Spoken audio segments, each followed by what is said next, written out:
Friends, welcome to my YouTube channel Das creation. Das creation को আপনাদেরকে স্বাগত জানাচ্ছি।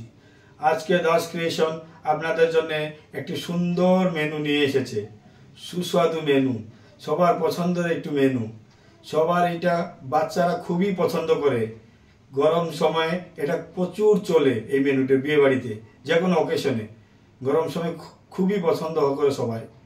তো বন্ধুরা, এই মেনুটুকু দেখার আগে আমার চ্যানেলটিকে এখনো অবধি যারা সাবস্ক্রাইব করেননি তাড়াতাড়ি সাবস্ক্রাইব করে দিন, লাইক করুন, শেয়ার করুন, কমেন্টস করুন। তো চলুন বন্ধুরা, দেখে নেব দাস ক্রিয়েশনের এই সুন্দর স্পেশাল মেনু আমপুরা শরবত, যেটাকে আমপানা বলে, আমপানা শরবত। আমপানা শরবত হবে। আমপানা শরবত, ওই আম সিদ্ধ বসানো আছে, হালকা আমগুলো দাগানো আছে, দাগিয়ে সিদ্ধ বসানো আছে। সিদ্ধ হয়ে গেলে এটা শরবত হবে, চটকে আমপানা শরবত।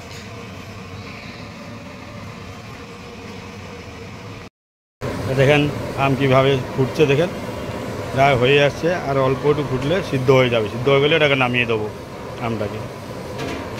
তারপরে আমরা এটাকে চটকিয়ে, তাতে আমটাকে চটকিয়ে ভালো জল দিয়ে তারপরে এটাকে আমরা মশলাপাতি দিয়ে আমপানা শরবত বানাবো। আম সিদ্ধ হয়ে গেছে, এবার আমি এটাকে নামিয়ে দেবো। দেখেন পুরো সিদ্ধ হয়ে গেছে, ফেটে গেছে, দেখেন আম কি সুন্দর। এবার এটা নামিয়ে দেবো আমি। এই দেখেন আমগুলো এবার ছাকা হচ্ছে, এক একটা করে তুলে রাখছি। আমটাকে ভালো জল দেবো। জল দিয়ে এই আমটাকে ভালো করে কুড়িয়ে চটকিয়ে তারপরে এই বীজটাকে ফেলে দেবো, ওর ছোকাটাও ফেলে দেবো। দেখেন আমে জল দেওয়া হচ্ছে, জলটা দিয়ে পরিষ্কার জল দেওয়া হলো। এবার আমটাকে ভালো করে কুড়াবো, ভালো করে চটকিয়ে টটকিয়ে। এই দেখেন আম কীভাবে বের করা হচ্ছে, দেখেন ছোকাগুলো আগে বের করে নিচ্ছি, তারপর ছোকাগুলোকে ভালো করে চামচ দিয়ে পরিষ্কার করে নেবো, তারপর মাংসটা তুলে নেব।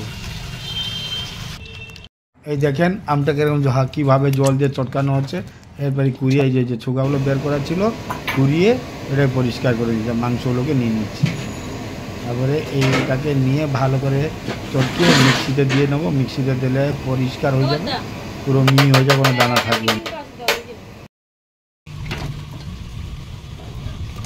এই দেখেন কীভাবে মিক্সিতে দেওয়া আছে, দেখেন মিক্সিতে দিয়ে ঘুরিয়ে দিলে আর কোনো দানা থাকবে না, সুন্দর হবে।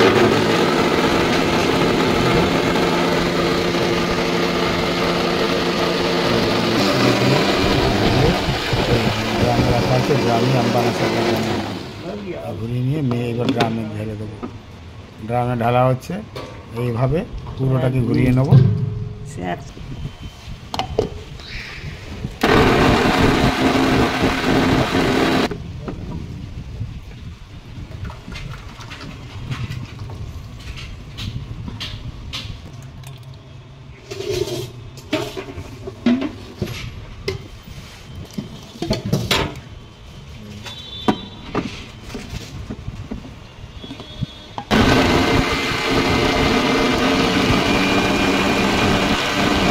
এই দেখেন কীভাবে সব মিক্সি করে রেখে দিচ্ছি ওর মধ্যে। এবার আমি এতে পুদিনা পাতা আছে, পুদিনা পাতা পেস্ট করব। এই দেখেন পুদিনা পাতা কীভাবে মিক্সিতে বাটা আছে, বেটে ওইটাকে ছেঁকে ওর মধ্যে দেবো, আমপানার মধ্যে দেবো। হেভি সুন্দর টেস্ট আসবে, ফ্লেভার ভালো হবে পুদিনা পাতা বেটে দিলে। দেখেন পুদিনা পাতা মিক্সি করা হচ্ছে, মিক্সি করে ওর মধ্যে এই দেখেন বাটা হয়ে গেছে। এর মধ্যে চিনি দেওয়া হলো, চিনিটা দিয়ে দিলে চিনিটা গলবে, ওই জন্য আগেতে চিনিটা দিয়ে দিলেন। এই দেখেন পুদিনা পাতাটা বেটে ছাকা হচ্ছে, ছেঁকে ওই আমপানাতে দিয়ে দেবো। দেখুন কীভাবে ছাকা হচ্ছে, এই সব দিয়ে দিলাম ছেঁকে, পুদিনা পাতা ছেঁকে জল দিয়ে মিশিয়ে দিলাম আমপানাতে। সুন্দর ফ্লেভার হবে, সুন্দর টেস্টি আসবে, কালারটাও ভালো হবে, আমপানার কালার। কীভাবে ছাকা হচ্ছে দেখেন, পুদিনা পাতা বেটে ছেঁকে দিলাম। বস এইভাবে আমি ছেঁকে নিলাম। এরপরে আমি এর মধ্যে আবার জলজিরা দেবো, তারপরে চাট মশলা দেবো, বিট লবণ দেবো। বিট লবণ দেওয়া হলো। এইবার আমি একটু এই জলজিরা দিয়ে নেবো, জলজিরা দেওয়া হয়ে গেল। এবার চাট মশলা দেওয়া হবে। এই চাট মশলা দিয়ে দিলাম। কালকে যে আনা হয়েছিল ওগুলো আমপানাটা সুন্দর টেস্টি আসবে, সুন্দর। এরপরে চিনিটাকে ভালো করে গুলিয়ে নেবো, গুলিয়ে নিয়ে তারপরে বরফ দিয়ে নেবো। বরফটা দিয়ে তারপরে টেস্ট করে দেখে নেবো, তারপর বরফ দিয়ে দেবো। বরফ দিলে সুন্দর হবে। আমপানা এখন দেওয়া আছে, আমপানা বোতল, দুটো আমপানা দিয়ে দিচ্ছি। আমপানা দেওয়া হয়ে গেল, সুন্দর ফ্লেভার হবে, আমের ফ্লেভারটা আসবে। কাঁচা আম তো দেওয়া আছে, ফ্লেভার এমনি হবে, তবুও একটু আমপানা দিয়ে দিলাম কেন, সুন্দর ফ্লেভারটা আরও সুন্দর হয়। আমপানার কালারটাও ভালো আসে, কাঁচা আমের কালার আসে। এইভাবে সব দিয়ে নেবো, দিয়ে এটা ভালো করে জল দিয়ে গুটিয়ে চিনিটাকে গুলিয়ে নেবো।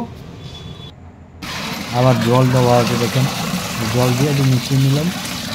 আমপানাটা বেশি হবে, পরিমাণটা আমার পাতলা হবে, ঘন হয়ে যাবে না। এই দেখেন কি সুন্দর কালার এসছে, দেখেন আমপানার কালারটা সুন্দর এসেছে। এর মধ্যে আমি বরফটা পরে দিয়ে নেব। দেখেন এর মধ্যে বরফ দিয়ে দিয়েছি, বরফটা দিয়ে গুলাচ্ছি। আমপানা কমপ্লিট, এবার ডিস্ট্রিবিউট হবে।